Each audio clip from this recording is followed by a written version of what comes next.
bullseye marksman. Come train with us. Okay, let's have a little master class on planning and executing an IDPA stage. This particular design was from Big Woods from Bob Cullinan's match on Tuesday night. I thought this would be a great example, so I've recreated the best I could. I saw everybody shoot it, so I've got a lot of information on how people shot this stage, what the stage win was, and how that was done. And we're going to evolve through about 4 or 5 different ways to shoot this. I've got 5 shooting positions, all from positions of cover. There are no open positions. And I've got 1, 2, 3, 1, 2, 3, 1, 2. I've got 8 paper threat targets and 3 non-threats. I have a vertical port window, whatever you want to call it, that's got a closed flap that you can knock out. Now, you don't have to use this window. You can bypass it, or you can open it from one side or the other, which changes which way you would slice targets from that position. You can also, you can go to this first position and take just 2, this first position and take 5. You can just bypass all of this, come around to here and slice from left to right, then go to the final positions. There are a lot of ways to plan this stage, and there are many good ways. Based on your skill level and your strong points, you may choose one or the other.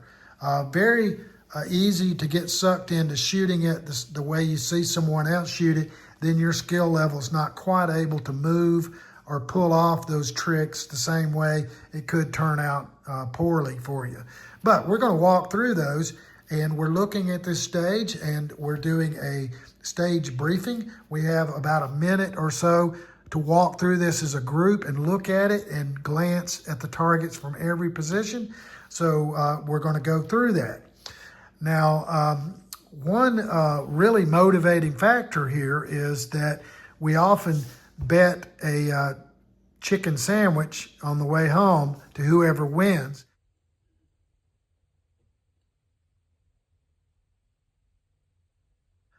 So we're going to go through these plans and how we would execute them, and I will also comment on the results that some different people got based on their skill level.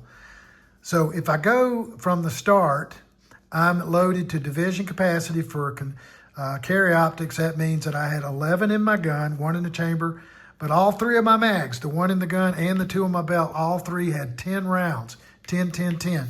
So on the start signal, I'm trying to time it where I take a set of targets and I get my reload while I'm moving from one position to the next, so that that's not added to my score. In other words, I don't want a standing reload. That will really damage my score. So from here, I'm thinking about, well, what if I go to the right and take just these first 2 or all 5? Well, first thing I look at is the angle of this stick. This stick is not turned in and pointing at the center of this final 5th target. It's more like in the middle here. So what does that mean? That means is when I go there and I shoot 2, 2, 2, 2, 2, I'm straining on these last ones, which not only makes those shots more difficult, but when I shift my weight to take off this direction, I've got to turn over and then go this direction. It slows me down, a little more challenging, but the real deal killer for me was that I had a body shot here, head only here, a tight body shot here with a non-threat right up on it, head only, body. So that was a lot of extra risk, and these other factors, I just said, nope, that just doesn't ring true for me. I'm not going here. Also, I would be going farther away from the end of the stage. So all of those things considered, it wasn't enough to suck me in to go in that way. Maybe with a little target adjustment, that could have been different in a different match, but for this match, I'm not going there. So I'm going to go left. Now, if this window was not there, I would have to stop on the right side of this cover stick, this fault line, and I would have to slice these targets from left to right all 5 targets and then cross over the cover line. It's the only way I would be able to do it. But now that I've got that port closed, I have some more options, including just bypassing the window. But let's say we were going to stop. I could stop the same as before, open the window, slicing that way. But if I go to this side and push the window out after my body's completely on this side, then I can take just these 2 and look, they're wide open body shots now. There's not a head. If I take them from here, there's a body head. If I take them from here, there's a full body head. So head shots from the other places here, body. And then I could lean in, and it's a pretty tight lean through that little port and try to take these, but I didn't think that was a really great idea. I thought it was, but I did think that shooting from this position on this side was far better than this position.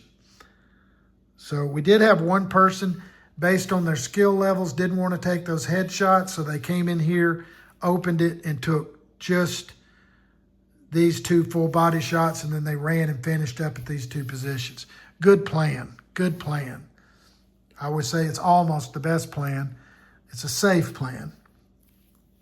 What I next decided that I might do is start here, come all the way around. Now I want to keep my gun high as I come around the corner, not do a 180. And this is a sharp little turn here. If you're trying to run at full speed, you could slip and bust your ass right here, but it's awkward coming into this tight little position, but you could do it and then take these full body, head, body, head. Then with this being extended back to here at this line, look how far to the right it is. You don't have to come all the way up and hug cover there. You could just take these and then just take 1 step there, and you've got these targets, which is a much more efficient path to finish up. Reload on the way to here, which is a little bit awkward, reloading to the left and keeping that muzzle straight. But you could have come in here high, 222, and finished it up and burned it down. That would have been pretty good. All right. But I decided not to do that because of this sharp turn and that lefty reload and muzzle to the left reload. So what I ended up doing, and Bob and I agreed that this is the way that Steve would shoot it.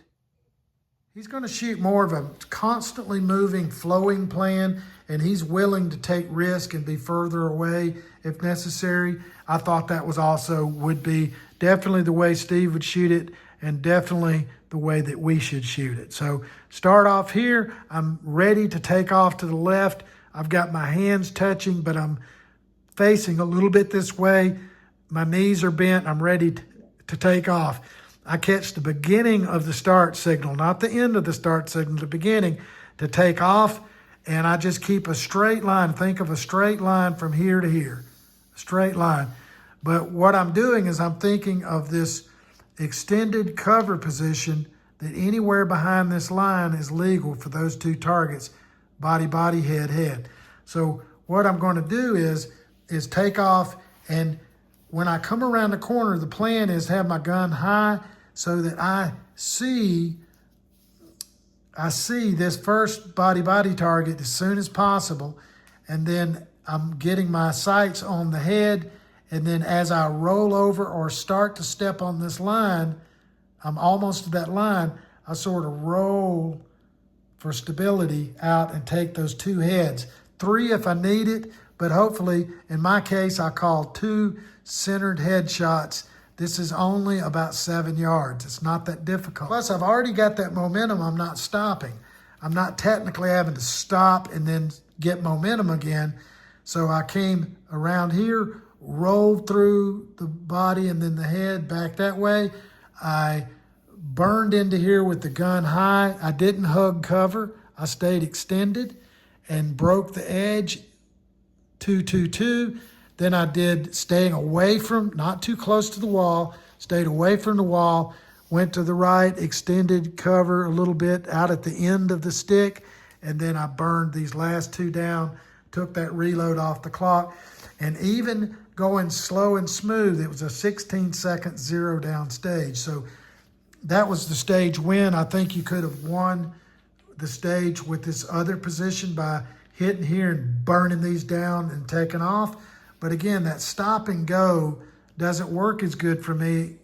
It's better for me in my situation if I can kind of stay at least some momentum. If I hit that line and roll over and then go, that to me is more efficient. Now, let's talk about some of the bad things that happened. Some people went to here and tried to shoot all of these, and with their skill and other factors, they got a lot of points down, hits on non-threats or misses. That ruined their score, okay? So it wasn't worth it.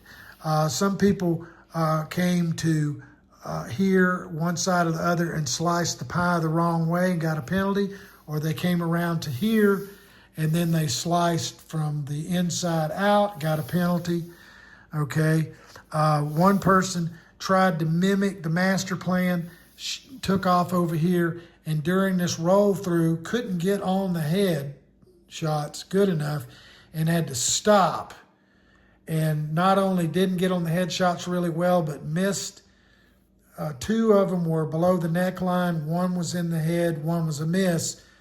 So not only did they have 1 point down there, adding a second, but by stopping here, they added extra seconds and a lot of thinking going on there, but they fired 4 shots at that target. That means there was 6 expended in this array. So when they got here, they went 2, 2, 1, reload 1, and got a standing reload. Now, because of all this fuddle here and stoppage, and because of that reload kind of surprising them here, it shouldn't have been a surprise, but it was surprising them here, they kind of melted down and hugged this wall over too close. The gun had to come around the corner and then go down onto the targets. And there was even a makeup shot that came back to one of those targets. A lot of extra time, a lot of meltdown that didn't have to happen. So what is the lesson from this? Come up with a good plan, and then execute that plan. Come here, knock the window open, body, run to here, body, reload, body. That would have been a great plan for anybody. Or go the extra, try to stay extended and roll through these and go to here and here. One of those plans would have been a great plan. If you're a sniper, you could have gone to here, burned these 5 and fast on your feet and got there. I think that would have probably worked out pretty good, but that's the way it worked out. And I hope that these lessons would give you some ideas on how IDPA works, how to plan your stage, or you can find us, come out and train with us a couple of times a month. We'll go for 4.5 hours of running stages like this over and over in pieces or whole stages, refining, honing, coaching these exact same skills. Here's our information, and if you would like to obtain some of these 3D props to design your own stages, just reach out to Raphael. If you want to participate, just go on to practicescore.com, register for a free account. You can also, under your dashboard there, you can see all the matches that you have signed up for, whether you've been approved on a waiting list, whether you're squatted or not. And you can search for clubs like ours. Just go and feed in BULLS for a keyword, and then scroll down. You'll see our club page, and there you can find our matches, our scores, our training clinics if you scroll down far enough, and all of that is there. When you sign up, you will have a form to fill out, and then you will squat up. If you cannot make it, go to your dashboard and manage the matches that you've signed up for, and there you can withdraw. That allows other shooters to have that slot if you can't make it, or edit your information and modify it. See you on the range.